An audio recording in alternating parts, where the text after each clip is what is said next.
Welcome back. In this morning's Health Watch, when is it safe to send your child home alone? Just this week, a New York man was arraigned for the murder of an 8-year-old boy who got lost walking home. It was the very first time his parents had let him do that by himself.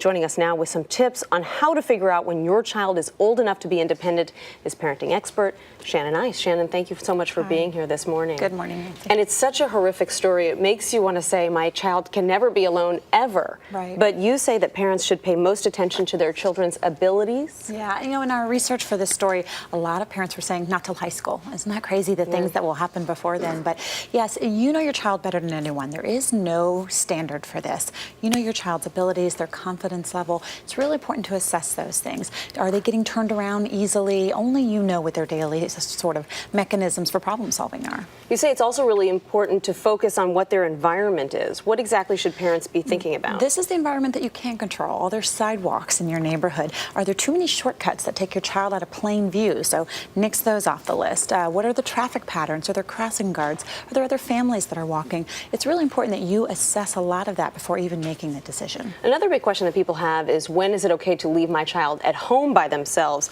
And you say that parents should evaluate their child's independence and responsibility levels? Yeah, all those little things that you feel like you nag about constantly, homework, chores, sibling fights, are they just generally picking up after themselves, coming home on time? Those all show patterns of responsibility and accountability, that they understand consequences of their decisions.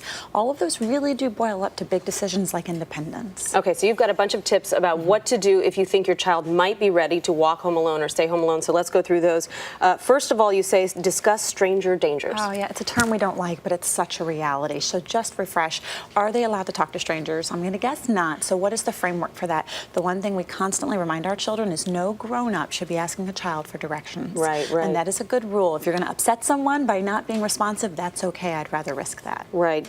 Plan check-in times? Check-in times are important. So I know my brother, when my niece and nephew get home, they have to log on either with a Skype can or a quick phone call or a text to let them know they got in the house and the alarm has been set. It's a really important rule. Such a great idea. Refresh safety skills, you say, like CPR? CPR, especially if there's a younger sibling in the home and the older sibling is going to be responsible, but also basic safety skills. Is there a fire hydrant that they need to know where there is? Are there different areas of the house that are off limits because it's not safe? Is there a pool? No friends over? So a lot of those things that keep them safe, and maybe in certain areas of the house alone, that could be a safety mechanism as well. Got it. And you say establish ground rules for walking or being at home? For being at home, but also there are many for walking as well, like stay the course that we agreed on. But for being home, are there internet privileges? Are there friends in the home? Are you allowed to make certain phone calls? Do you need to check in it several times? Those are really important, and again, they all show responsibility for the child. And then your final tip, and I think this is really interesting and important, you say to do trial runs. Yeah, let your child know that